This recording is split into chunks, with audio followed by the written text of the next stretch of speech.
Devin and Brian were a part of the program. Yes. And we've seen what they've been able to make of their life right now. Tell us their story. Well, Brian has been with us since he was a 12-year-old kid, and he went off to school, Howard Law School. Now he's back working full-time for us, helping run our programs.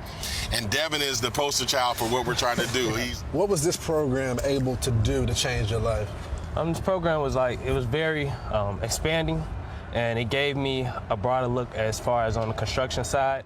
Welcome to Fully Charged with Kendall and Sheila Qualls. Today we're talking with Pastor Corey Brooks, better known as the Rooftop Pastor. He camped out on the rooftop of a Southside Chicago building for 90 days to bring awareness to violence and poverty in the inner city.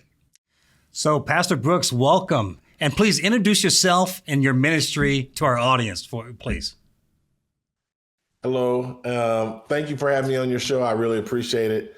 I'm on the south side of Chicago. I pastor a church called New Beginnings Church of Chicago. I also founded a non-for-profit, which is the missions arm of our church called Project Hood. Hood stands for Helping Others Obtain Destiny. We're in a block. We are located on a block that Chicago Sun-Times in 2014 wrote an article called The Most Dangerous Block in All of Chicago, O Block. It's called O Block because it's named after a young man named O.D. Perry who was shot and killed by another gang. The gangs took the O in his name and started calling it O Block. And we decided we're going to keep the O, but we're going to change it to Opportunity Block. And that's what we're doing here on the south side of Chicago with New Beginnings Church and Project Hood. Well, tell us a little bit about the awareness you've been getting on Fox News and some of the other things that have generated a lot of attention, and to the fight that you're trying to help with violence and just changing the culture. So, yeah, absolutely. 10 years ago, I stayed on top of a roof, as mentioned, for 94 days to bring attention and awareness to the violence and poverty in Chicago. Since that time, we've been trying to, we bought a motel that we tore down that I was on top of. That was 10 years ago. Here we are 10 years later. And we decided to celebrate the anniversary of that by putting some makeshift containers together, going on top of that roof. And that's where I've been staying since November the 20th of 2021. And the reason why I've been staying there is twofold. One, to bring awareness to the violence in Chicago, but two, to build this center to help us combat the violence and the poverty. The center that we're trying to build is 89,000 square feet. It's $35 million. We've raised $18.5 million so far. We got $16.5 million to go. And we're building this center because we believe it's the linchpin in us transforming our community, taking responsibility ourselves, not waiting for government to come in and change the day and save the day, because we realize at this point that's not going to happen. So we're doing all of these things to make sure that we change the trajectory of an individual's life. We really believe it's important that we take responsibility for our neighborhood and stop waiting for individuals to come in and save the day. We're really working hard to put the programs in place and to put the people in place to make sure that we help people to change. Yeah, we are definitely like-minded in terms of not waiting for someone to come in and help us. We want to help ourselves. But both Chicago and Minneapolis are experiencing the same problems with crime and academic performance with our children. And we believe that at Take Charge, we believe getting back to cultural roots of faith, family, and education will actually help address a lot of the root causes of the problem. So what's your take on it? I wholeheartedly agree with that it takes faith and it takes family and education.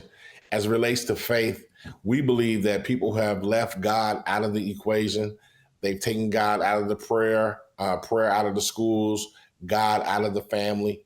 We really believe that if we're going to get people on track, that we have to teach them to first put God first in their lives. So we work hard at making sure that we teach that principle, because it's the most important principle. As it relates to family, it's essential because in our neighborhood, 80% of the households in our immediate neighborhood, are single parent households.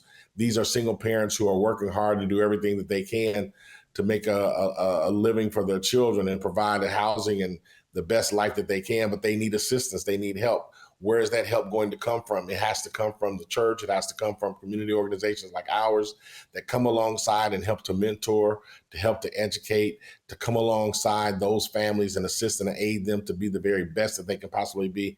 Specifically those families who have young boys who are growing up without fathers. Not that young women don't need a father as well, but what we're seeing in Chicago is that these young boys are growing up without fathers. They become angry, they become hostile, and thus they are committing a lot of crimes.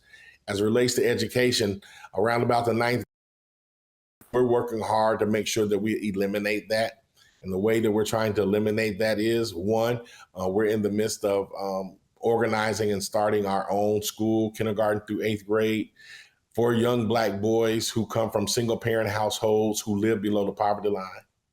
Well, Pastor Brooks, you mentioned something that I harp on quite a bit, that when you and I were younger and 5, 6 years old, nearly 80% of the families were two-parent families, and now they're 80% fatherless homes. And you've identified that as an issue. That's an education issue. That's a decision point that we have to address. Besides the two of us talking about it, what do we need to do to get leaders in our communities to make it a priority number one? Well, everything rises and falls on leadership, as you well know. And if we don't get our leaders to understand the battle that we're fighting and to take on this, the mantle of trying to change the trajectory of the family, then we're going to find ourselves in a continual cycle of violence and poverty. It's imperative that we get individuals on board, that we continue to share the message, and we begin to make the message even more clear. I think over time that a lot of times we haven't done a good job as leaders, even including me, not making the message clear, not making it so that people can understand how they can make it palatable, so that people can understand it and take it with them. So we have to do a better job at messaging, and we have to do a better job at getting it into the people's hands that really need to transfer this message to our community. I know that you really promote the trades as like an immediate opportunity for young people. Well, we actually plan to have a special segment on Fully Charged about the trades. So could you speak to the work that you're doing with the trades today? Yeah, we really believe trades are essential because there are a lot of individuals who are not going on to college, and the trades provide a very meaningful opportunity for them to take care of their families. There is a shortage of trade workers across the country: construction, plumbing, electrical, and the need is going to be even greater. So we thought, what better way to marry those two, the opportunity with the need, and go after these individuals who need change. And so we go after and we target young men and women who oftentimes have been in gangs and on the wrong side of the track, so to speak. And we give them an opportunity and we show them the way and we walk with them and assist them and get them in a trade and get them a job. And that's one of the high points about what we do. And I'm really thankful to be able to do it. Well, that's outstanding. That's exactly one of the things we're going to be talking about in our next episode here. And one of the things I help promote is it is the fastest way to move people from poverty to prosperity in the country today, regardless of race. So tell us a bit about your visit to Minneapolis. The programs and things that you're talking about, very similar to what we're pushing here as well. And there's some good synergies that can happen. So tell us about your visit here next month. So I'm excited about my visit to Minneapolis, to Minnesota, to come and share with you, to just aid and assist. I'm not saying that everything we do here in Chicago will work in Minneapolis, but what I do know is that the principles work. And the fact that you and I and your wife, we all have some of the same principles. I'm just going to come alongside you all and try to help promote those principles, help to share those principles with groups that may not have heard them before. And hopefully we can do some meaningful work to advance the cause of what we're trying to promote in Minnesota. And not just in Minnesota, but I'm hoping that we can take it across the country because it's very much needed. There's just one other thing I want to add. So we're calling this Mavericks in Minneapolis because our message is so counterculture.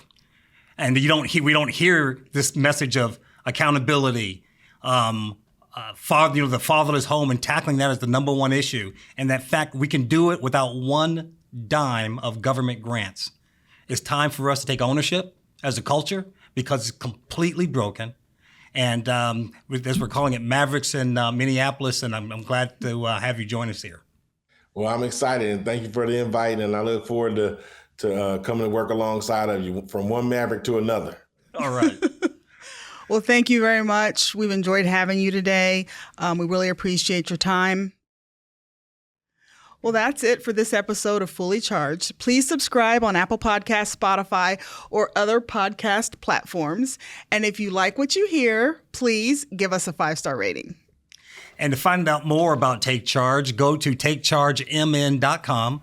That's takechargemikenovember.com. And if you like what you hear, consider contributing to our organization to help advance our cause. That's it. Thanks. Bye.